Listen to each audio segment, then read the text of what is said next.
Hi, I'm Rich Heffron, and this is this week's Delaware State Chamber Legislative Minute.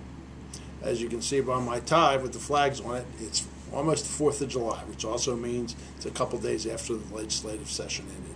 The 147th General Assembly is now in the history books. It was a pretty good year for the State Chamber and for the business community. We got further reform in our workers' comp system designed to lower rates by about 33% over the next 3 years.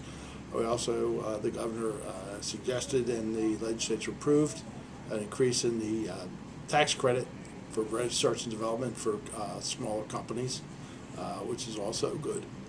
The budget is about $3.8 billion, which is where we thought it would be at the beginning of the year, but it was very tight, and several areas had to be cut. And that's going to be going, looking into the future, that's going to remain so. The troubling sign is that the four major sources of revenue for the state, personal income tax, corporate franchise tax, also the escheat money, and lastly the lottery, as I think everybody's aware, are falling and have been falling for the last couple of years and continue to fall, and there's no indication they're going to grow in the next couple of years. That's a problem we're going to have to look pretty seriously at when they come back in session.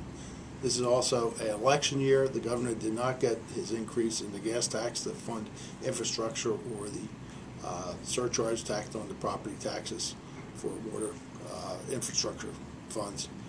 This year he might get it next year. Like I said, this election year, that's one of the reasons he didn't get it this year. So we'll have to see what happens going to the future.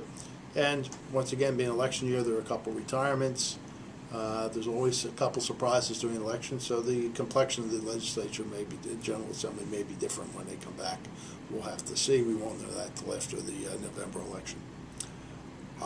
Otherwise, fairly quiet year. The prevailing wage tied to labor union rates never was brought up in the Senate, which is at least we consider that good. We think we need to reform the way we calculate our prevailing wage. We just didn't think that was the right way to do it. We had a small increase in the minimum wage. It wasn't as large as some people suggested, not in the $10.50 range. It'll be $8.50 over 2 years.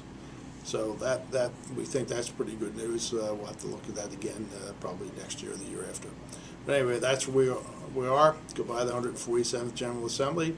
Next January we'll begin the 148th General Assembly, but there are a lot of big issues we need to face in the coming years.